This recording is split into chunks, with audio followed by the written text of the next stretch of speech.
Don't forget to like, subscribe and share the videos. The first news that we are going to see for today is Green Credit Scheme. Okay, so we must have to understand what is Green Credit Scheme, who has released it and all those details. Okay, we'll understand everything in a greater detail. Green Credit Scheme. What is the scheme? Okay, why is it in the news? Because Environment Ministry has issued a draft notification detailing a proposed green credit scheme that will incentivize a host of activities including afforestation programs, water conservation, waste management and remedying air pollution. All these will be included as environmental positive actions which will receive incentives in the form of green credit. Okay, who has released it? Environment Ministry. Okay, so we have to get into the details of what this scheme is and what is the present scheme that we are using it, how is it different from the present scheme, and all those details we must have to see. Okay, and these credits can also be traded for money. Okay, but then how that is going to work, how are we going to trade that? That mechanism has not been released till now. Okay, so individuals and organizations will generate green credits from this. Okay, we'll understand the details of it one by one. First thing is, currently what system is being used? We have a system called net present value system. What is it? Let me explain that. Say for example, there is an industry A. Okay, there is a company which is planning to set up an industry. Okay, the company is A.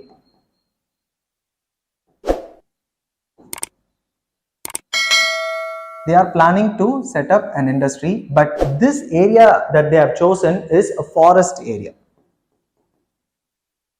Okay, when they go for a developmental process in a forest area, then the forest area tend to get destroyed. That is, they will cut all the trees which is in that particular area, so that area will no more be a forest. Okay, so there is loss of forest area,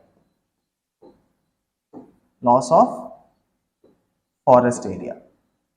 So to compensate this loss, what this particular company will do is they will find another non-forest area.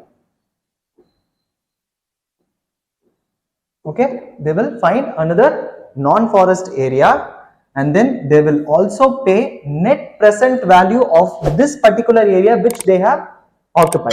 Okay, so they have to find a non-forest area which is appropriate to this. Okay, which must be contiguous to this forest area, and then they must also pay something called as net present value. Net present value is nothing but the present economic equivalent of this forest area. Okay, that they have to pay, and to whom they are paying? They are paying it to the state forest department.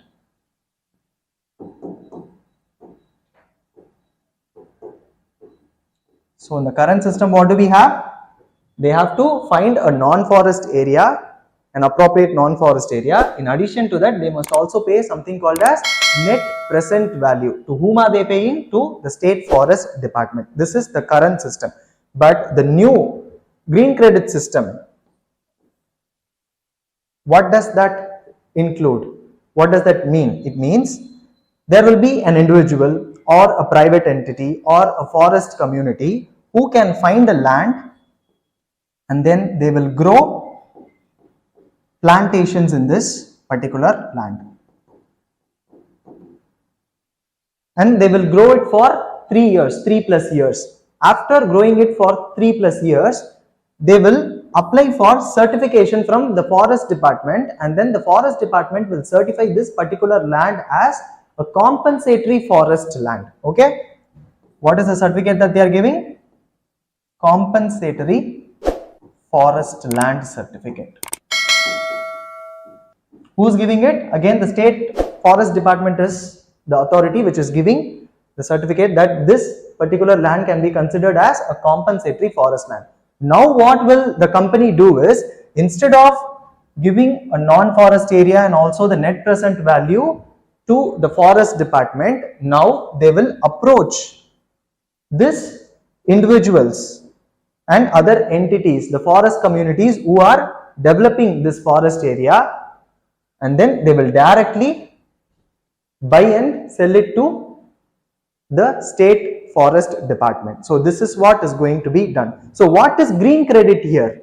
The credit that the individuals or the private entities or the forest communities get is called as the green credit. From whom are they getting this green credit? They are getting it from this company. Okay, it can be a monetary value also. Okay, it has a monetary value. Okay, so this is how the new scheme works. This is just an example I am giving, but then in the draft notification that they have given recently, they have included a huge range of activities which can be included as a positive environmental action. That we'll understand it. Okay, so let us see that. Currently, in case of loss of forest, the industry need to find appropriate non-forest land, as we saw. They have to find appropriate non-forest land. Other than that, they must also pay net present value, that is the economic equivalent, the current economic equivalent. To whom are they paying? To the state forest department. Very clear. Next is, then it is the forest department's responsibility. Okay, now who becomes responsible? The forest department becomes responsible because they have been given a new forest area, that is a non-forest area, and then they are also given the net present value, okay, of the area which has been utilized, okay, the forest which has been taken for industrial constructions. Okay, so now it becomes the forest department's responsibility to grow appropriate vegetation, and in a period of time it will become a forest. Okay, so this is how it will happen. Next is green credit scheme, the new scheme that we have now.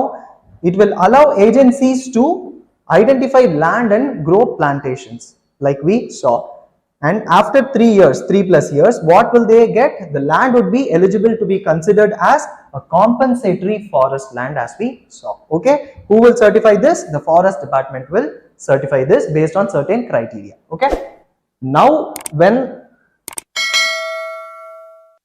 the industry is in need of a forest land, then the industry will approach these individuals or these agencies, and they will pay it for the parcels of the forest land which they are going to buy, and then it would be transferred to whom? The forest department. Okay, and be recorded as a forest department, as a forest land.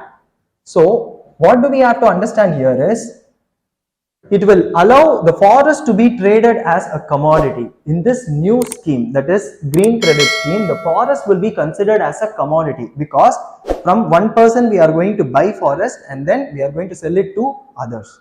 Okay, here we are selling it to or giving it to the forest department and buying it from other agencies. Okay, so here the forest becomes a commodity.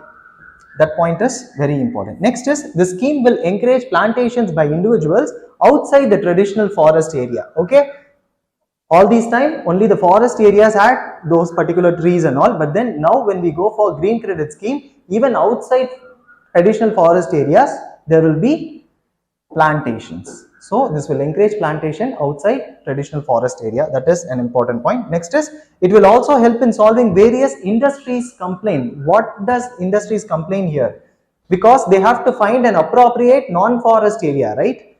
That problem is solved here. Okay, they no more need to go in search of non-forest area, and they no need to pay that net present value. Okay, directly they can give this land to the forest department. So that problem is solved. Other than that, this scheme will also supplement the Green India Mission. Okay, in India we have Green India Mission, which is one of the initiatives to combat climate change. Okay, we are producing forest areas, so we will produce more greenery, green cover will be more, thus it will combat climate change. Okay, so it is also in line with Green India Mission, that we must know. Next, green credit program. In this notification, draft notification, this green credit program has been given an emphasis. What is this green credit program? Okay, through this green credit program, the central government has decided to establish what? domestic voluntary market mechanism. So domestic, within country, voluntary. This is going to be voluntary. There are no any laws which will compel people or other agencies to produce forest. It is voluntary in nature. Okay. Next is it will be a market mechanism, that is supply and demand based mechanism. Okay. They will create supply and then they will also create demand, so that there will be easy flow of transaction. Okay. And this is known as the green credit program. Okay.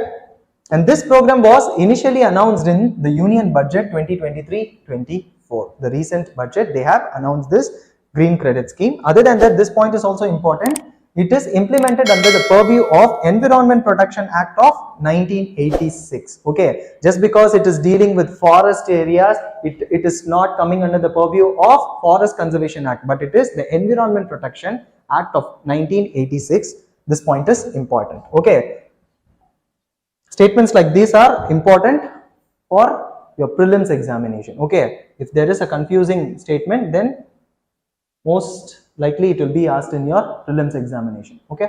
Next is, what is the objective of the program? The objective is to create a market based mechanism for providing incentives in the form of green credit. They are going to give green credits as incentives. Okay. Who are all eligible to get these incentives?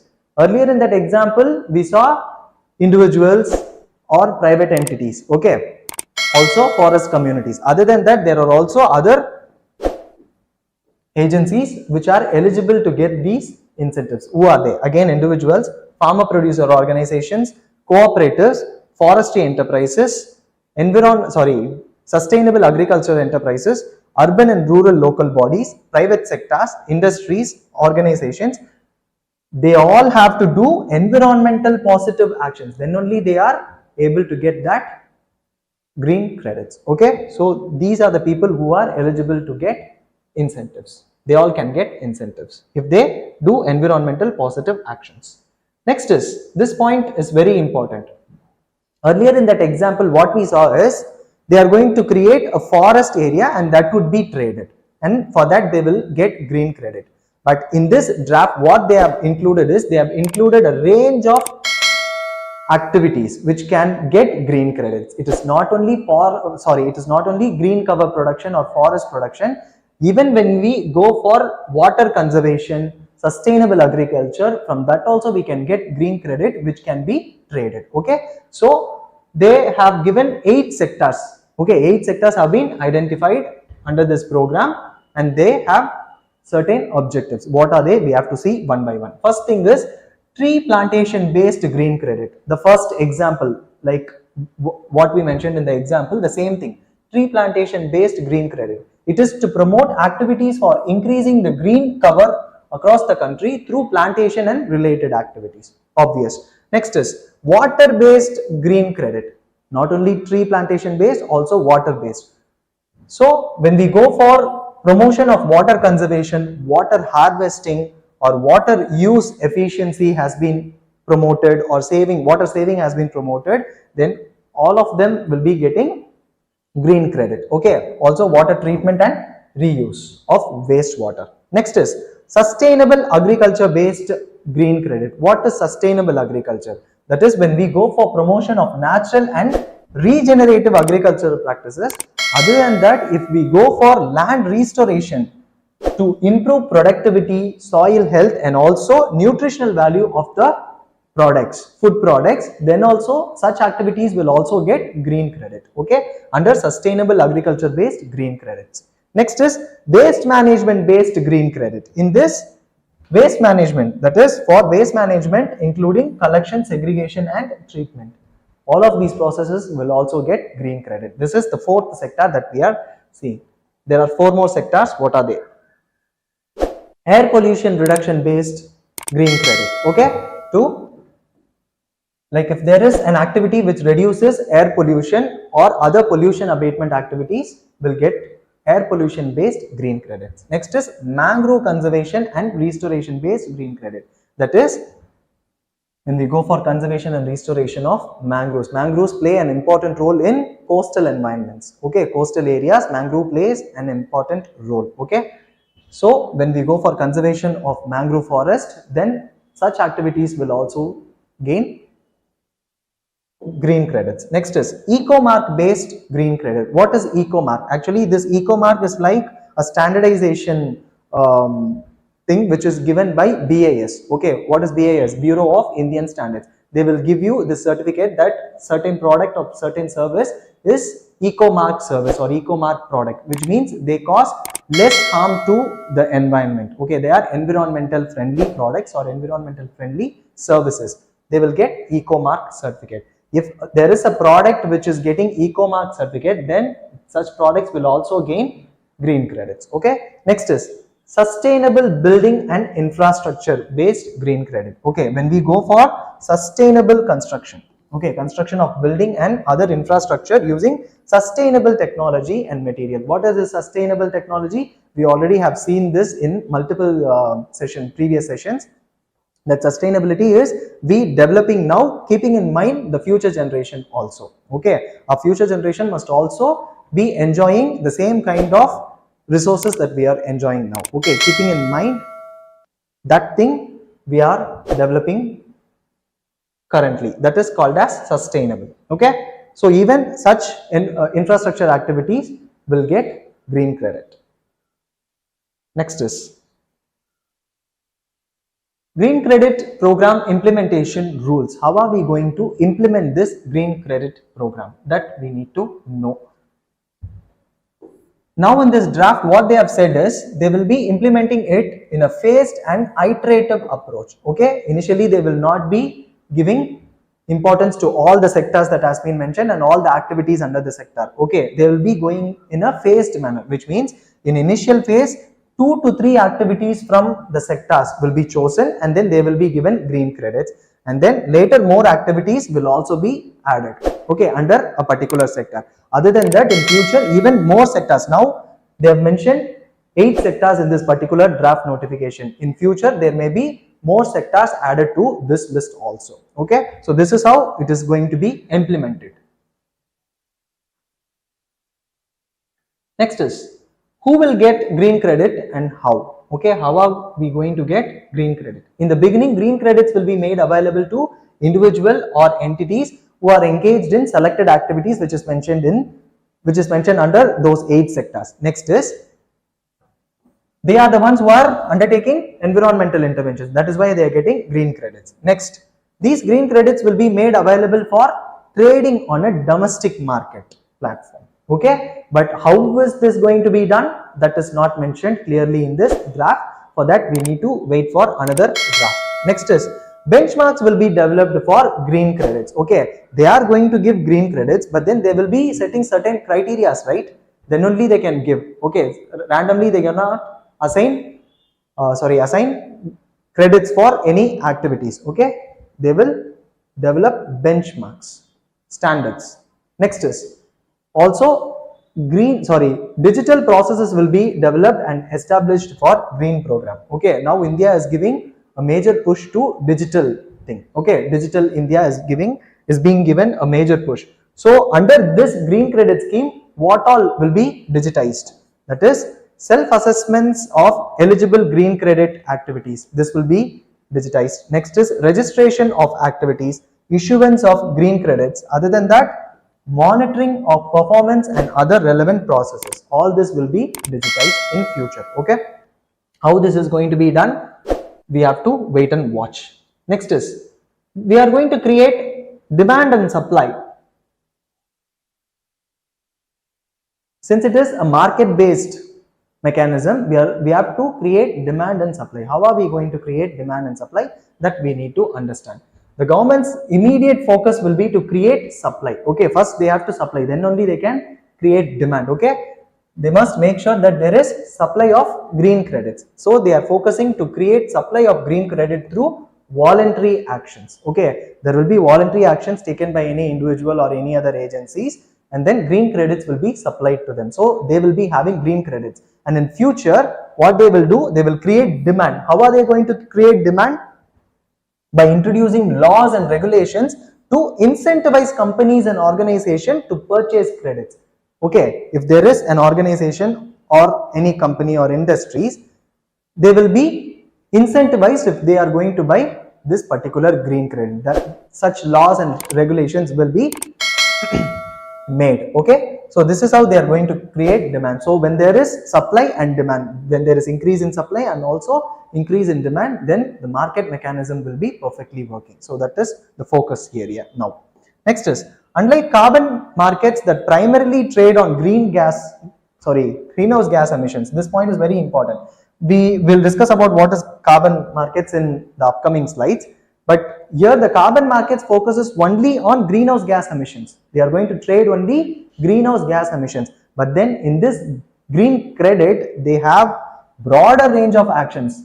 We saw 8 sectors, right? In each sector, they will be having multiple activities. Okay, so they have broader range of actions. So this becomes more complex. We won't know how are we going to credit each and every activity. How are we going to standardize each and every activity? That will be a crucial and more complex process here. Okay, when we compare to carbon market.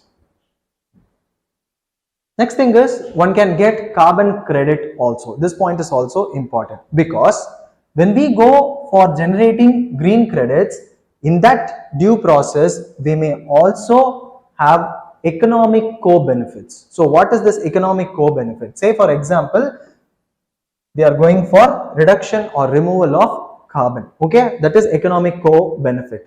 How are we, we'll understand that with an example.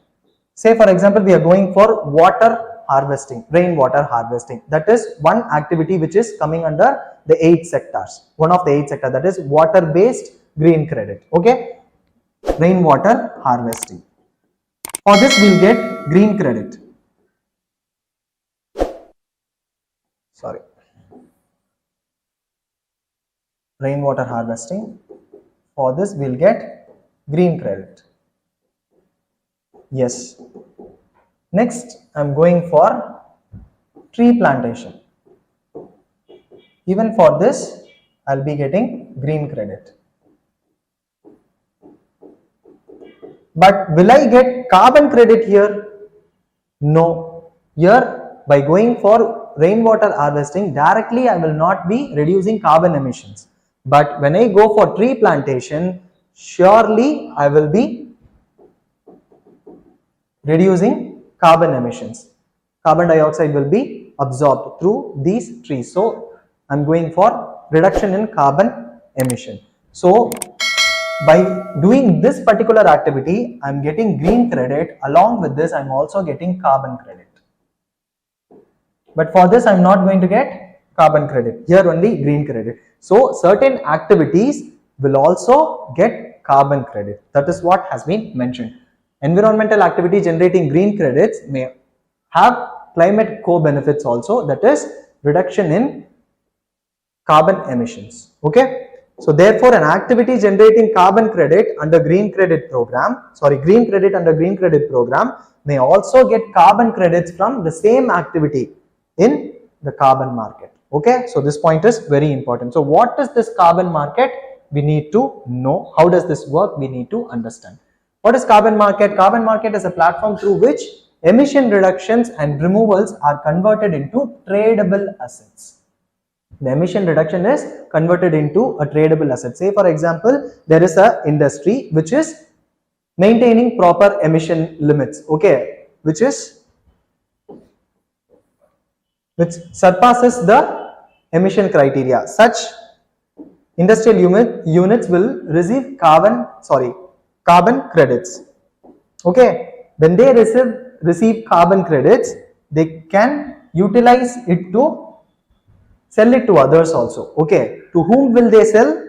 Those units that are struggling to reduce carbon. Okay, do you understand this? There is a company A which has carbon credit. How did they get this carbon credit? By reducing their carbon emissions. They have done certain activities which reduces carbon emission. Okay, so they have carbon credit. And then there is another company B which is struggling to get carbon credit because they are not doing any activity to reduce carbon dioxide or carbon emission from their industry or from their projects. Okay, so what will they do is they will buy carbon credit from this particular entity A, and then they can compensate it. Okay, so this is how the market works. Okay, so the net carbon emission has to be zero. That is our ambition. With this, we have come to the end of this green credit scheme. Okay, so green credit scheme is one important question area for your prelims as well as your mains. So give importance to this particular.